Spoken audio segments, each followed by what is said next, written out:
Hi, it's Hana of Hana. Today I'm going to answer a question sent in by Mohamed Salah from Egypt, who asked, which museums can foreigners visit to learn more about Korean contemporary history?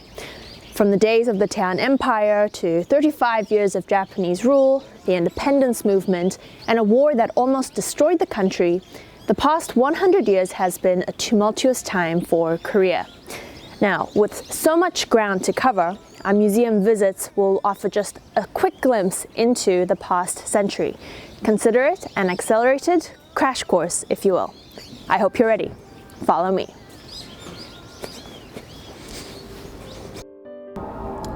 We are at the National Museum of Korean Contemporary History, an institution right by Gwanghwamun Square. Here you'll be able to see a range of artifacts associated with the past 100 years of Korean history. Now, I'm no historian, and there's no way I'm going to cover 100 years of history off the top of my head. And so today I'm going to navigate these halls with the help of some mission cards.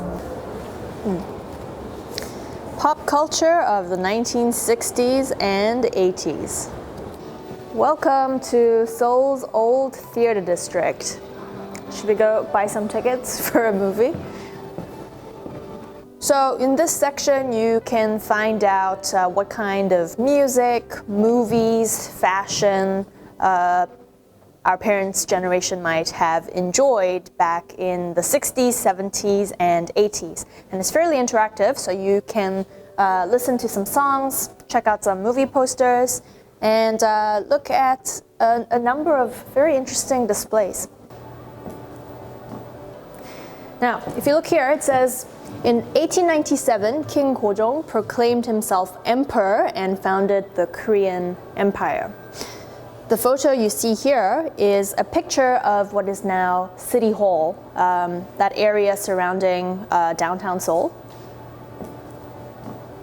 Starting from 1910, Korea enters a very dark period in its history because 1910 marks the beginning of the Japanese colonial era.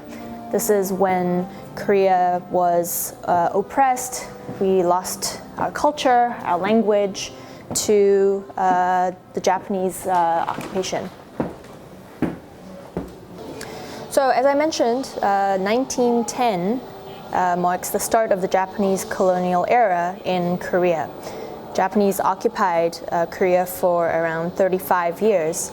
But in this section, you can see that there was a lot of resistance from the Korean people. For example, in 1919, there was the March 1st independence movement where the Korean people came together and demanded that they gain back their independence from Japan.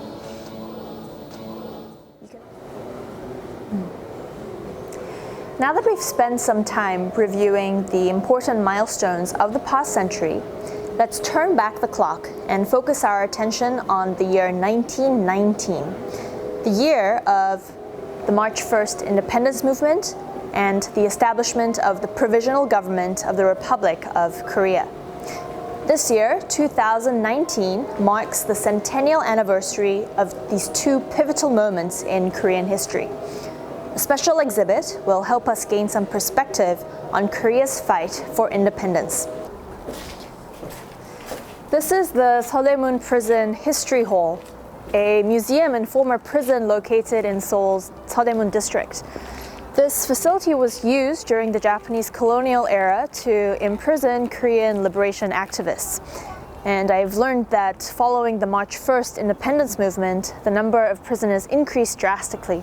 Around 3,000 Korean activists were kept here in a facility meant for around 500 people. When you step inside, you will really get to feel what it must have been like for our Korean activists back in the day. Albert Taylor was an American businessman and part-time journalist who broke news of the March 1st independence movement to the outside world. Taylor happened upon this scoop while he was visiting his wife at the Severance Hospital in Seoul, where his son was born on February 28, 1919, just one day before the March 1st independence movement. When Taylor discovered a copy of the Korean Declaration of Independence under his wife's sheets, Taylor made every effort to report events related to the March 1st independence movement. He also photographed Emperor Gojong's national funeral and covered the brutalities of Japanese soldiers towards innocent civilians. Well, that's it for this episode. Can I just say, Seoul really does come alive as an open museum once you know where to look. I mean, really just look at this place. Also, I want to say thank you to Mohamed Salah for giving me the chance to explore this city. And you know what? I'm going to keep looking.